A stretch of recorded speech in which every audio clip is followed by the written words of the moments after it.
Hey guys, welcome back to A Gut Feeling. We are continuing in our series of 5 steps to reduce bloat. Today, we're on step number 3, which is all about food combining.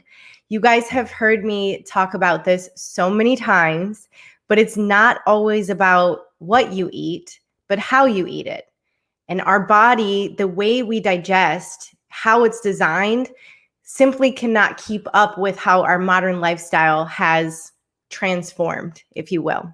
So today I'm going to give you some tips on food combining and explain the digestive process so you can understand how to put this into your lifestyle now and make changes on your digestion without even changing what you're eating specifically, just moving it into how you're eating so that you can stop being bloated now, because we're all sick of this. We don't want to be bloated anymore, right? So before I dig in, you know that this is moving in succession. There are other parts to the series. There's step 1 and step 2 tips to reduce bloat. And if you haven't listened to them yet, I would highly recommend that you listen to them first. The reason why is because I set this series up specifically so that you could learn about the digestive system in order of what needs to happen to reduce bloat. Now, if you jump ahead and use one of these tips to reduce bloat, will it work? Most likely, yes. However, if you're skipping the other steps, you're skipping what is needed specifically for your body to digest food. And we need to get your body digesting food because that is the number one cause of bloat, is undigested food. And we're going to dig into that more today. But go back to the 5 steps to reduce bloat, which is the first part of the series, and listen to that if you haven't. And then step 2 about boosting Agni. And today we're talking about food combining so you can have a plan and not just feel like you're jumping around and grasping at a bunch of things. This goes into the message. Actually, this morning I went live on Instagram, and it goes into the message of talking about being in alignment of your healing journey. So raise your hand. How many of you have ever read like a self-help book or a diet book or some type of new protocol for paleo or whatever it is? You open the book, you start to read it, but then you find yourself jumping ahead, sneaking ahead to see what this diet will even be. Or maybe even just saying, forget all the copy in the beginning of the book. I'm going to go right to the diet and buy the groceries and get going.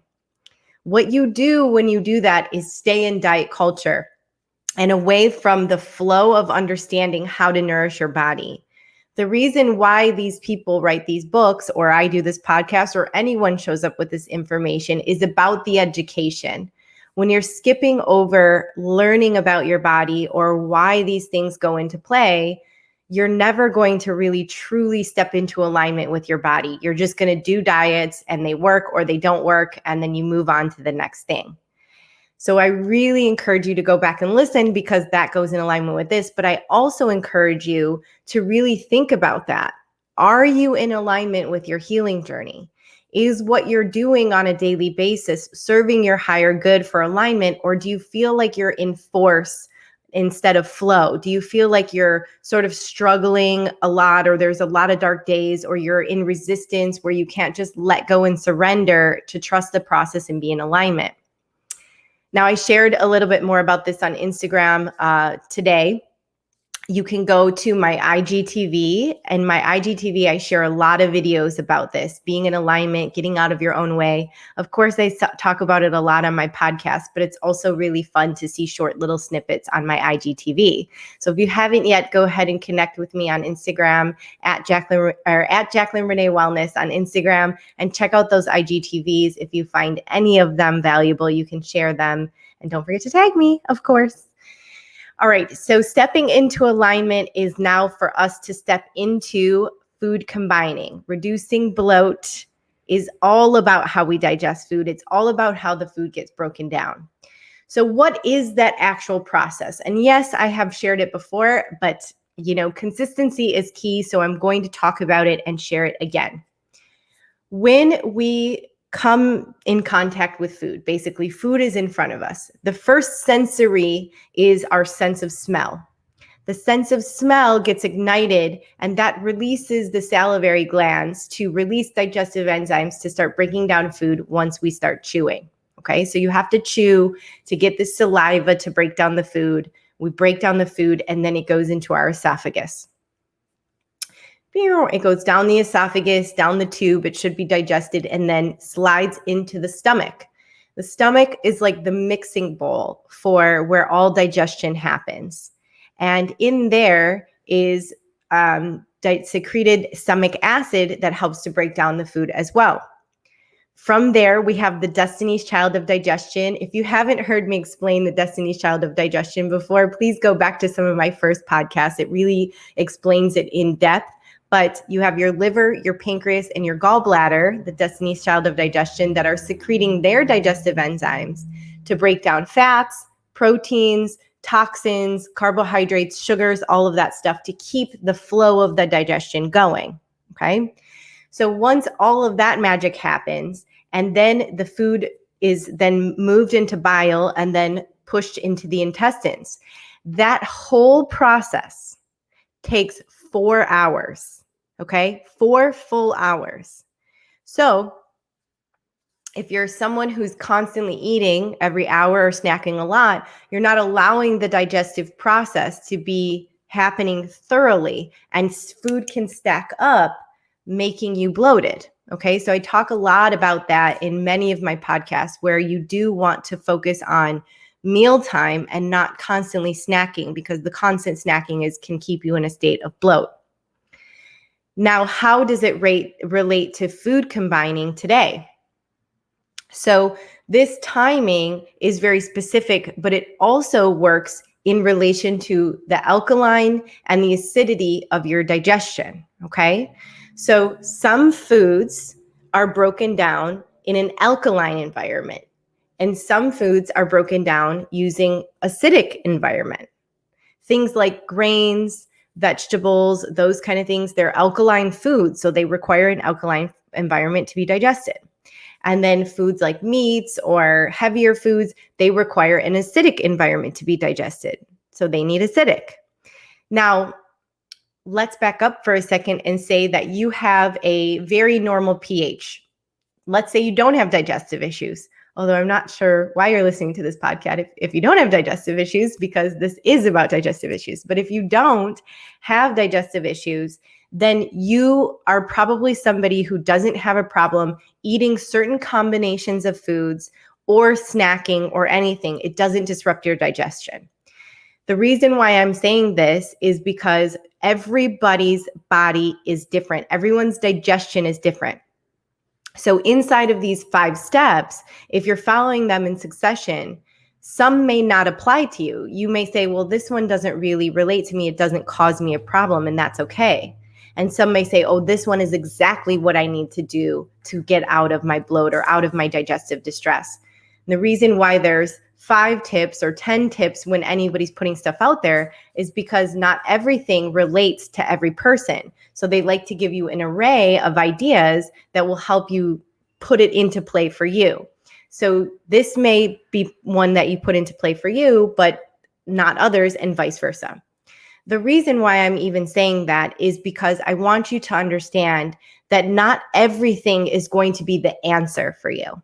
This goes back to what I was saying this morning about stepping into your alignment. Just because something worked for somebody else doesn't mean it's going to work for you, or vice versa. So we test and we try things out and we see if they work. Everything is temporary. And if it doesn't, we move on to the next thing. And if it does, hooray, awesome, great for you. You found something that works for you. Okay. So if you are a person who experiences bloat on a daily basis, try this out to see if it works for you. All right. So food combining is basically a theory that certain foods do not digest at the same time of other foods. So specifically how I was explaining before, that things like grains and vegetables and fruits are alkaline foods and they require an alkaline environment to be digested, versus meats that are acidic and require an acidic environment to be digested. Now, imagine if you're already experiencing bloat and you combine these foods together when you're eating, and your digestion starts to become at war with itself of saying, oh, I'm going to be alkaline. No, I'm going to be acidic. And it sort of battles it out for what type of environment that food needs. And what happens is it can cause a combustion of not fully digesting your food.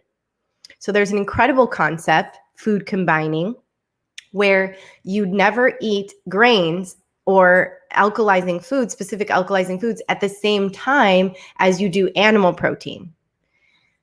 So how does that come into play? The way that I like to teach my clients is very simple, because I like everything to be super simple. From a child, my mom has been saying, keep it simple, stupid. So here we are, keeping it very simple and not overcomplicating it, because we love to overcomplicate things, but we want to keep it very simple. At the end of the day, keep grains on one side in one meal, and then keep meat on the other side in another meal. So either your meal is vegan or paleo. Super simple. It doesn't mean you have to be a vegan or you have to be paleo or you have to be anything, because we don't have to be anything. It's just when you go to assemble food and you're eating it for nourishment, if you stick your meals into two categories like that, one paleo and one vegan, it becomes extremely easier for your body to digest this food. So if I have chicken and rice every day for lunch and I'm complaining about bloat, potentially these two combinations of something acidic and alkaline at the same time is causing combustion in my digestion.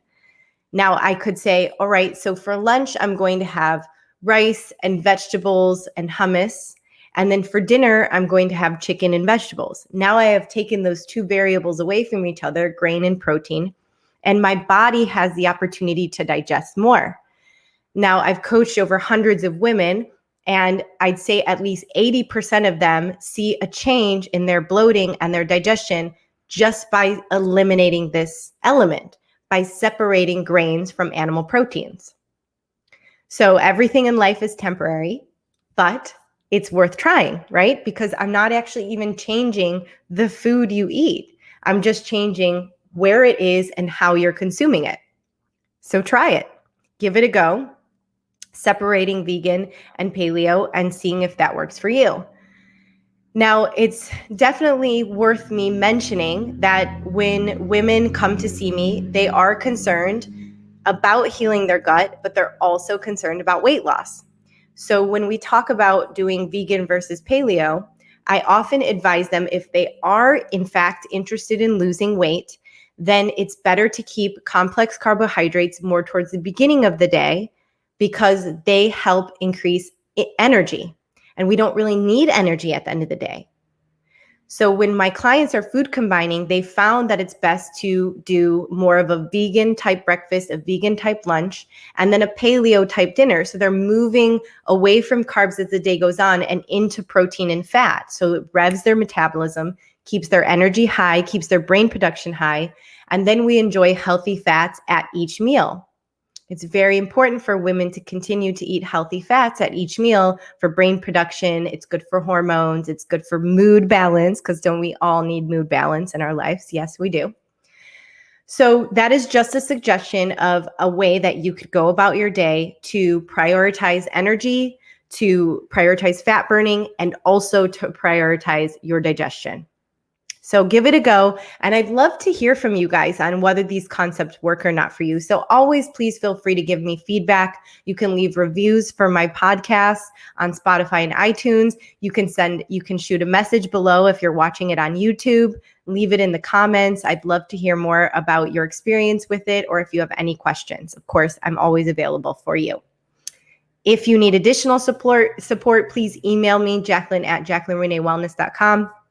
or book a discovery call and we can connect face-to-face to see what plan or program may work for you, okay?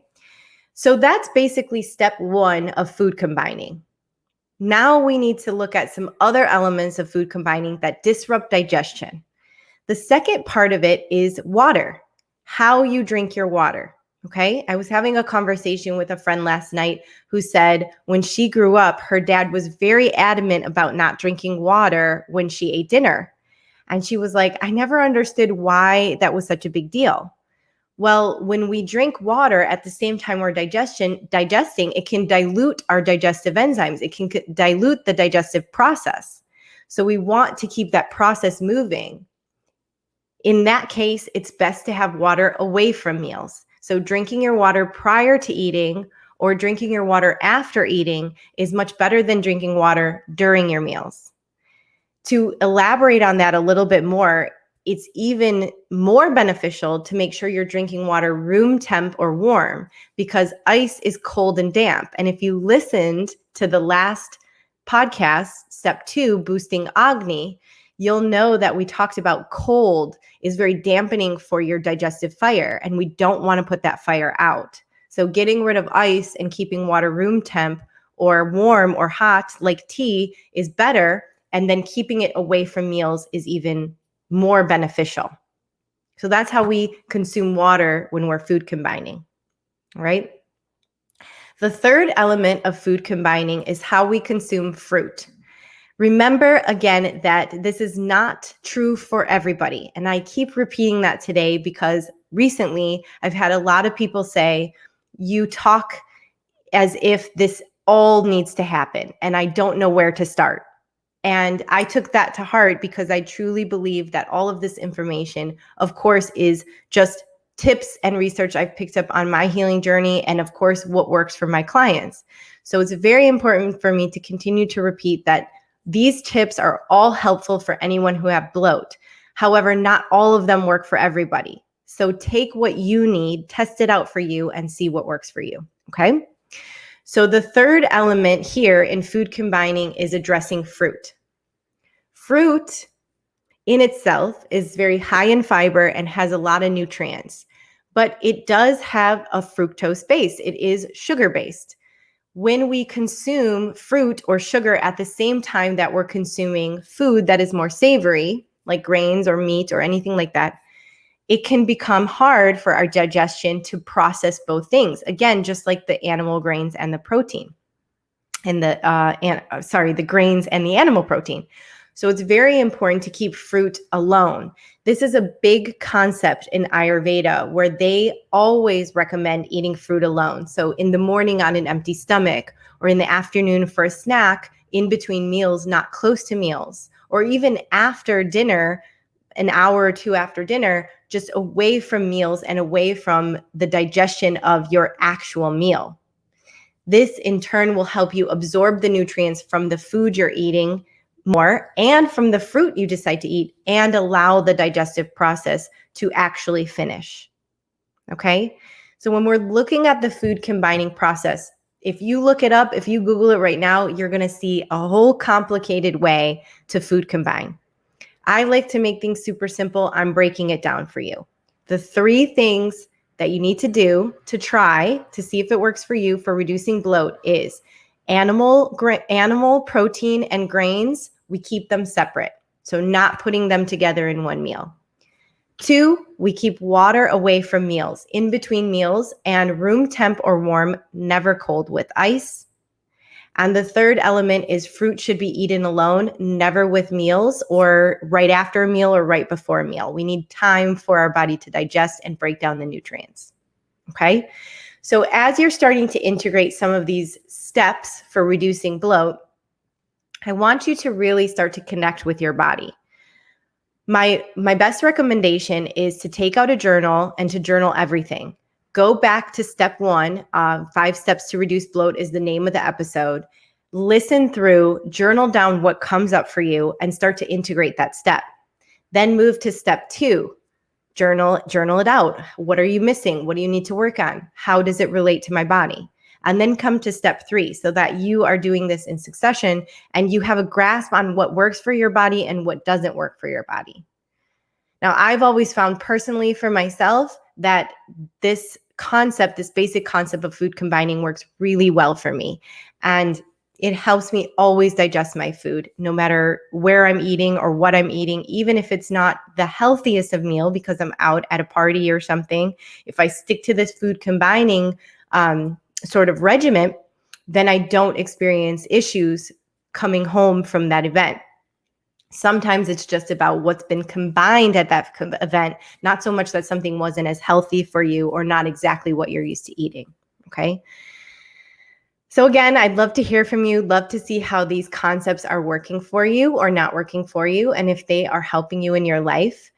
Now, speaking of food combining, steps to reduce bloat and stepping into your alignment with your healing journey, we are entering in this amazing phase where I am releasing the 4-week digestion masterclass. Okay. I call it the masterclass because it has every tip and tool for your digestive toolbox inside of this program. Now, the cool thing about this program is it's totally done on your time. The link is right here if you're watching the YouTube. This is the link to sign up for this program, okay, this masterclass. Once you sign up, you have access to this masterclass forever. There's a group chat where you can ask questions at any time and connect with anybody inside of the group for community and support. All of the PDFs and handouts are downloadable and printable, so you can create a binder and you can have all of these tools forever. One of the most important things to me in regards to my clients is working on their toolbox with them, is getting them to understand that these tools they're creating are for long-term success, not a short-term diet like a 28-day detox or anything. This is like a full lifestyle change to figure out what works for you and what doesn't. So this program is sort of self-discovery around digestion. Every week you'll get a module with a quick short video and a lesson, a written out lesson. And then you will get a meal plan and recipes for both paleo and vegan. So you can combine your food, have a ton of recipes for you. And each week you'll get new recipes, which is awesome. So you can continue to try and integrate new stuff into your life, see what you like and see what you don't like. And obviously access to that group chat support is really helpful too for asking questions when it comes to meals. Okay. In addition, you get 20% off of all supplements in my dispensary, and you get discounts off of future services with me. So there's prompts in the middle where you can see like, what is it that I need in my journey now? Do I need more additional one-on-one support? Do I need supplements? And just kind of test out what you need along the way. So it's like I'm there because I'm giving you prompts and allowing you to come to your healing journey on your own, even though I'm not there in spirit because I am not doing the one-on-one or the group sessions, but you'll be able to go through this as many times as you need to. You'll be able to reference it as many times as you need to. So who is the Digestion Masterclass for? The Digestion Masterclass is for anybody that is just beginning to integrate a lot of these new sort of policies around digestive practices. The person, the woman or man who is just now learning how to slow down, how to chew their food, how to change their digestion. Even if you have tried every diet in the book, paleo, keto, low FODMAP, you've been dealing with SIBO or IBS for years, and you're still not connecting with these rituals around digestive practices, or you're someone who rushes or stresses, or you're super anxious all the time, very distracted eater. Or if you are someone who just doesn't feel like you are in tune with your body and can't seem to figure out how to get rid of these digestive issues, this program is absolutely 100% for you, okay? So just for listening to this lovely podcast or watching it on YouTube, I have a really great offer for you, okay? The program is only $129, which is the least expensive offering I've ever had. Okay. Now, for listening to this podcast, you get $30 off, which makes the program only $99. That's basically under $25 a week for all of this information on how to completely shift your digestion and mindset around your healing journey, creating a healthy relationship with food and your body, and understanding how it works so that you can change your digestion. Okay. Now, the code for this discount is subscriber. All right. So use the code subscriber at checkout. you have the link below for the 4-week digestion masterclass. If you're missing the link or can't find it, just head to my website, jaclynreneewellness.com. It's under work with me. You can go right to the 4-week digestion masterclass, or you can head to my Instagram at Jaclyn Renee Wellness, where you can go to the link in my bio, and the 4-week digestion masterclass is right at the top. Okay. I created this program and have been tweaking this program over the last 2 years, and it's consistently one of the best programs that people love because the information is clear, it's simple, it has a way for you to integrate this into your life without being overwhelmed, and there's tons of support. So I hope it finds its way to you and into your inbox so that you too can have the support you need to transition. Okay. Now stay tuned next week for step 4. Again, go back and listen if you haven't already talked through. I know you'll find a lot of value in a lot of these podcasts for digestion and gut health. And if you haven't already and you do love listening to my podcast, don't forget to click subscribe and leave a review. I will be forever grateful and love y'all so much. Thank you so much again for listening, and I hope you have an excellent day. Happy